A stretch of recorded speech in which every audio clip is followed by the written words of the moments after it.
Bienvenue sur Africa 24 dans cette nouvelle édition du QG News. Voici les titres de l'actualité.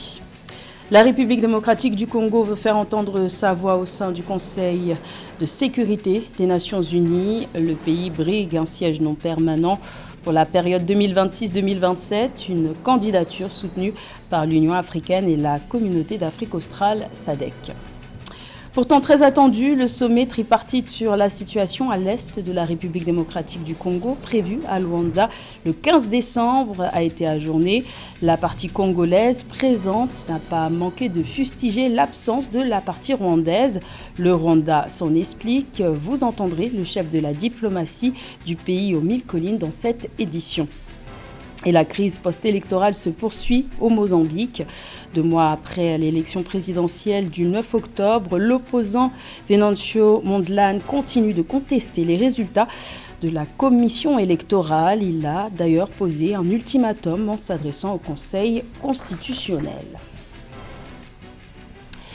Kinshasa veut faire entendre sa voix au sein des Nations Unies. La République démocratique du Congo a officiellement lancé ce 18 décembre sa campagne de candidature pour obtenir un siège non permanent au Conseil de sécurité de l'ONU pour la période 2026-2027. Une position que le pays n'a pas occupée depuis le début des années 1990. Cette candidature qui prône la paix, la justice, le développement et le multilatéralisme est soutenu par l'Union africaine et par la communauté d'Afrique australe, la SADC. La réponse est attendue pour le mois de juin 2025. Rappelons que lors de la dernière Assemblée générale de l'ONU qui s'est tenue en septembre dernier, le président congolais, Félix Tshisekedi, a lancé un appel à la création de 2 sièges permanents pour le continent africain au Conseil de sécurité des Nations Unies. C'était le symbole d'une énième tentative de médiation de l'Angola dans le dossier qui oppose la République démocratique du Congo au Rwanda. Le sommet tripartite prévu à Luanda le 15 décembre sur la situation qui prévaut dans l'Est congolais a été ajourné. Le Rwanda a tenu à s'expliquer sur son absence, une exclusivité d'Africa 24 au micro de Fraterne Dakeisenga.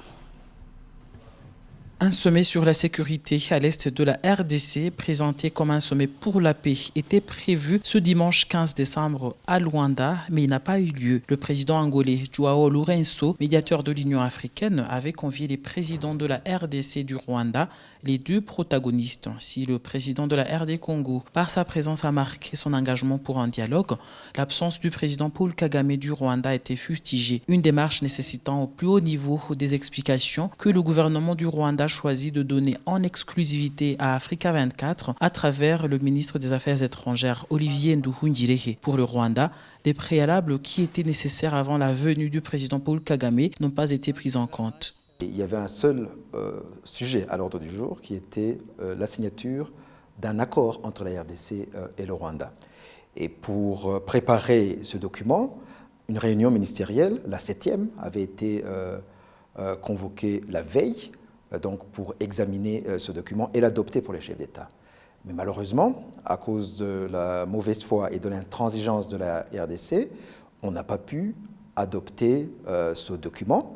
Et donc, puisque le seul sujet à l'ordre du jour n'était plus d'actualité, donc il était inutile que le sommet ait lieu.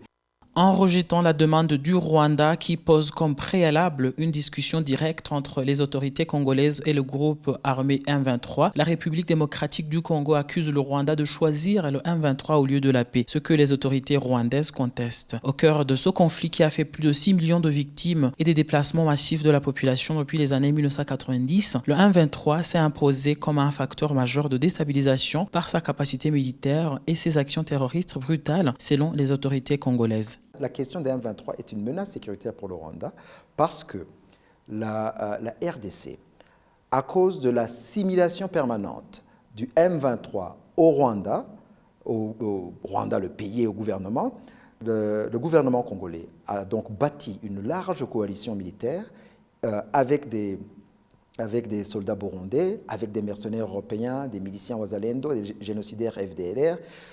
Toute cette coalition animée par une idéologie du génocide qui a été apporté par les FDLR, mais aussi par un sentiment ou une volonté ou même une obsession de changement de régime, comme l'attestent les nombreuses déclarations du président Tshisekedi, qui a déclaré à plusieurs reprises qu'il souhaite renverser le gouvernement au Rwanda. Le mouvement du 23 mars, également appelé M23, est un groupe armé actif dans le Nord Kivu en République démocratique du Congo. Il a été créé en mai 2012 par des officiers des forces armées de la République démocratique du Congo FARDC entrés en rébellion contre le gouvernement congolais. Les tensions ont pris une tournure plus dramatique depuis 2022 avec le Rwanda, dont plusieurs rapports, y compris ceux des Nations Unies, indiquent le soutien manifeste, opérationnel et matériel de ce mouvement. Des accusations que conteste le gouvernement rwandais, estimant qu'il s'agit d'un problème entre Congolais et qui doit se régler par une démarche inclusive. Selon l'Angola et tous les protagonistes de la paix, seule une véritable rencontre de la paix entre le président Paul Kagame et son homologue de la RD Congo, Félix Tshisekedi, peut apporter une solution pérenne à cette crise. Le Mozambique est sous tension 2 mois après l'élection présidentielle du 9 octobre. Le candidat malheureux Venancio Mondlane continue de contester les résultats publiés par la commission électorale qui donne le Frélimo, parti au pouvoir depuis 1975, vainqueur. L'opposant appelle à une levée de bouclier et va même jusqu'à poser un ultimatum au Conseil constitutionnel en signifiant que l'avenir du pays sera déterminé par la décision des résultats définitifs prévus le 23 décembre. Les explications de Samantha Saberou-Saboubanga. Dans une déclaration sur sa page Facebook le 16 décembre 2024, le candidat malheureux à l'élection présidentielle du 9 octobre au Mozambique, Venancio Mondlane, a déclaré que l'annonce des résultats des élections générales par le Conseil constitutionnel prévue le 23 décembre déterminera si le Mozambique se dirige vers la paix ou le chaos. Si nous avons la vérité électorale, nous avancerons vers la paix. Si nous avons le mensonge électoral, nous conduirons avec l'annonce des résultats le pays vers le chaos. Venancio Mondlane dit ne pas reconnaître les résultats annoncés par la Commission électorale nationale. Le candidat soutenu par le parti d'opposition Podemos à la présidentielle a insisté que les mots qui sortiront de la bouche de la juge présidente du Conseil constitutionnel, Lucia Robiero, détermineront si le pays se dirigera vers la tranquillité ou vers le précipice. Lundi 23 décembre, toute activité au Mozambique doit cesser. Absolument toute activité. C'est un jour où nous n'aurons aucune activité de travail. Nous resterons chez nous pour entendre la décision du Conseil constitutionnel. Les résultats de la présidentielle annoncée le 24 octobre par la Commission nationale électorale ont donné la victoire au candidat du Frélimo, Daniel Chapo, avec 70,67% des voix, mais ces résultats doivent encore être validés par le Conseil constitutionnel, instance de recours ultime en matière de contentieux électoral. Venancio Mondlane a promis une fois de plus qu'il prendra ses fonctions de 5e président du Mozambique le 15 janvier 2025, date prévue pour l'investiture du nouveau chef de l'État.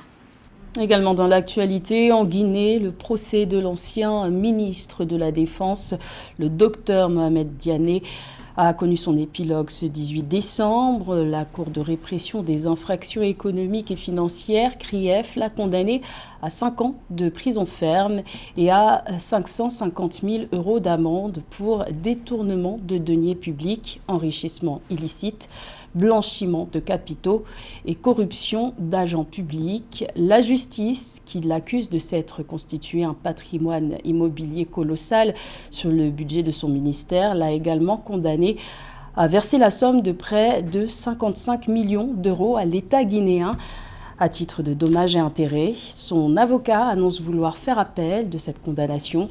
Rappelons que jusqu'au coup d'État militaire du 5 septembre 2021, Mohamed Diané faisait partie des hommes les plus puissants du pays sous le régime de l'ancien président Alpha Condé.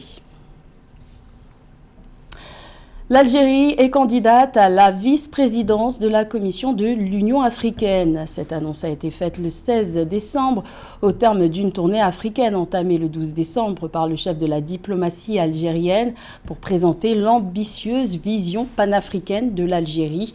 La compétition se jouera donc entre 4 pays d'Afrique du Nord. Plus de détails dans ce sujet de la rédaction. L'Algérie se lance officiellement dans la course à la vice-présidence de la Commission de l'Union africaine avec sa candidate Selma Malika Haddadi.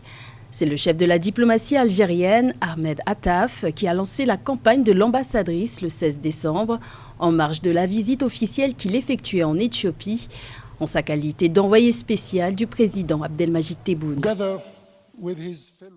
Le président de la République veille à l'avenir de notre organisation continentale et œuvre à instaurer la paix et la stabilité, tout en réalisant l'agenda 2063 de l'Union africaine.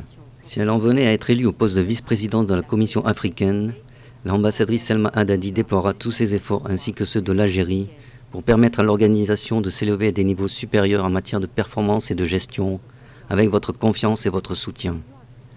L'Union africaine a besoin d'une dynamique face aux défis actuels et notre ambassadrice est à même de permettre à l'Union de réaliser les aspirations concernant l'Afrique que nous voulons et partageons. À 47 ans, Selma Malika Haddadi est présentée par ses pairs comme une diplomate chevronnée. Ses nominations récentes au poste d'ambassadrice en Éthiopie et représentante permanente auprès de l'Union africaine sont dans la continuité de son expérience riche et variée dans les affaires africaines et internationales.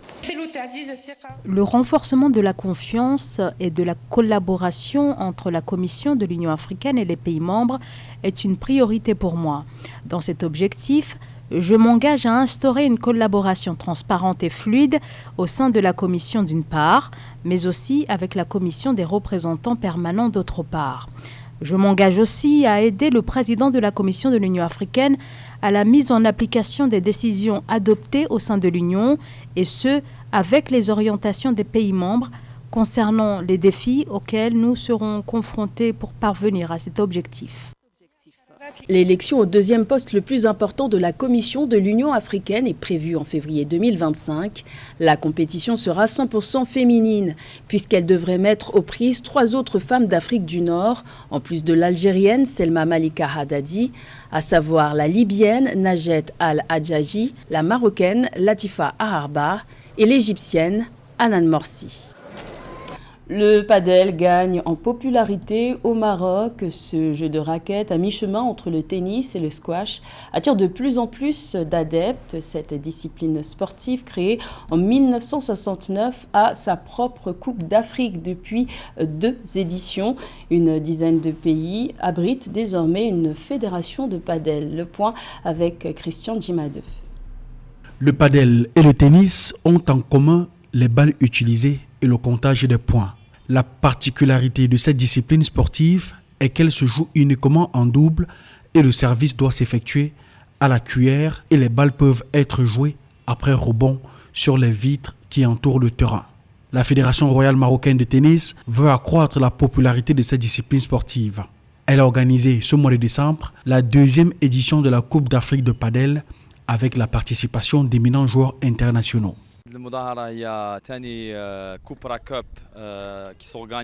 Pour la 2e fois, cet événement est organisé entre le Maroc, la Tunisie et l'Égypte, avec la participation de 128 joueurs dans 4 catégories différentes.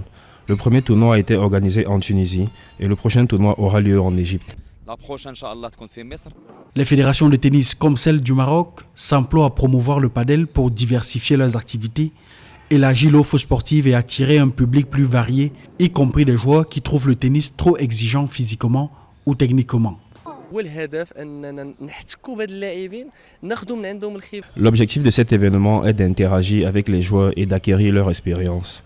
Dieu merci, le padel a connu un grand développement grâce à la Fédération royale de tennis qui a accordé une grande attention à cet événement. 14 pays en Afrique compte une fédération de padel. La Confédération africaine de la discipline organise chaque 2 ans l'Africa Padel Cup. La dernière édition a eu lieu du 6 au 9 juin 2024 au Sahara Padel Club à Nouakchott en Mauritanie. C'était le journal de la rédaction. Merci de l'avoir suivi. L'information continue sur Africa 24.